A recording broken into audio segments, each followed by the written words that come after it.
Memuji nama Tuhan, kita kembali mau belajar firman Tuhan.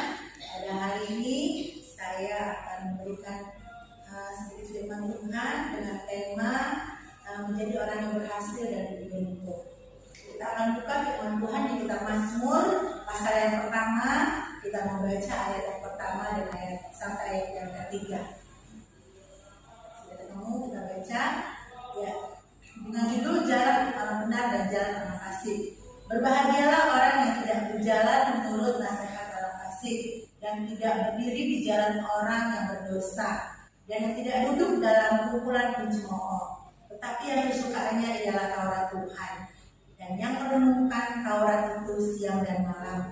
Ayat 3, ia seperti pohon yang ditanam di tepi aliran air yang menghasilkan buahnya pada musimnya dan yang tidak layu daunnya, apa saja yang diperbuatnya berhasil. Sama kita mengatakan amin. Puji nama Tuhan. Kalau kita boleh membaca firman Tuhan pada pagi hari ini, kita mau belajar bagaimana pemazmur mengatakan kalau menjadi orang yang berhasil dan beruntung itu ya kita harus melakukan ada beberapa hal.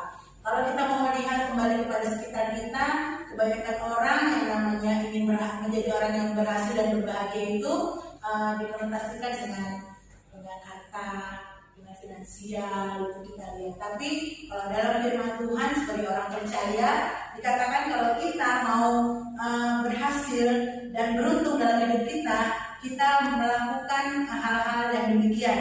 Yang pertama ini ada di ayat yang pertama di B, ya. Tidak berdiri di jalan orang berdosa ya, dan tidak menurut nasihat orang fasik, itu yang pertama. Dan yang kedua, tidak duduk dalam kumpulan pencemooh. Jadi kita mau belajar kalau kita menjadi orang yang berhasil dan beruntung, kita belajar tidak berada di tengah-tengah kelompok seperti itu. Kalau zaman sekarang itu namanya toksik ya, toksik. Dan yang Tuhan mau di sini juga melalui pemazmur katakan kalau kita melakukan itu semuanya kita akan mendapatkan berkat. Itu di ayat yang ketiga. Ya, kita mendapatkan berkat yaitu dikatakan seperti pohon ditanam di tepi aliran air dan menghasilkan buahnya pada musimnya.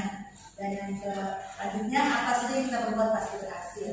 Nah, di sini kita mau belajar hasil daripada kita melakukan apa yang tadi kita tidak lakukan adalah kita menjadi berbuah dalam kehidupan kita.